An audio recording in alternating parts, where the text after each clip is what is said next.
Ma čim se čovjek ne osjeća još dobro da ga neki problem tu guši već 5 dana za redom. Makar to bilo kao, a nije mi niš, kao, nije to bitno. A bitno je.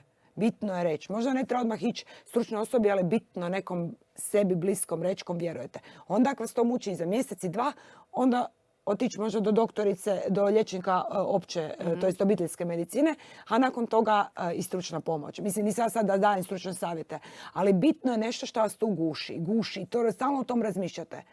Nemojte to ignorirati, a pogotovo ako ste mladi. Jer to je onda možda neki čvor koji će kasnije u životu vam stvarati probleme. Tako da već kad onu knedlu ne možeš progutat, odi vidjeti zbog čega, zaka je ta knedla u grlu. Kaj god bio razlog, bolje to otpetljati. Pa makar razlog bio naš vlastita obitelj me guši i toksična. Ja često jako puno puta čujem da mi se požale moji pratitelji da imaju problem u obitelji.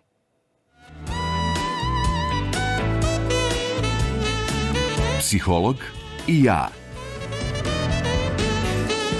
Ne može neko drugi znati kaj je bolje za tebe onda kad ti imaš osjećaj sebe. Nego on sad ako si ti u depresiji ili mani, naravno da onda drugi znaju kaj je bolje za tebe jer ti misliš sve najgore ili sve najbolje i nisi realan. Ali kad ti onako, kad iskonski kaj gac znači, kao, to je ta bit iznutra, kad si povezan sa sobom, kažu utroba ne laže. Kad ti nešto iznutra,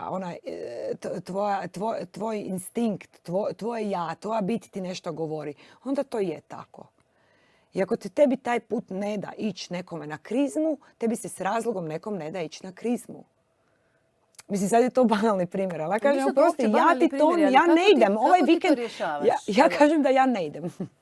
Ja ne idem na rođendan djetetu svoje prijateljice, na primjer. Ja joj kažem da ja taj ne mogu. Jel ti prijateljice to zamjeraju? Ili recimo sad već znaju? Ne, sad već znaju. Jer ja ću možda ići na trku umjesto toga, ali ja znam zašto ja to ne mogu. I zašto ja trku mogu, ovo ne mogu. Zato je to pitanje mog mentalnog zdravlja. Pa sve je to u glavi. Pa je u glavi, zato ja radim za svoju glavu što je dobro. Ali ako bude neka druga situacija, ja ću to moći. I ja ću to moći ishendlati sve.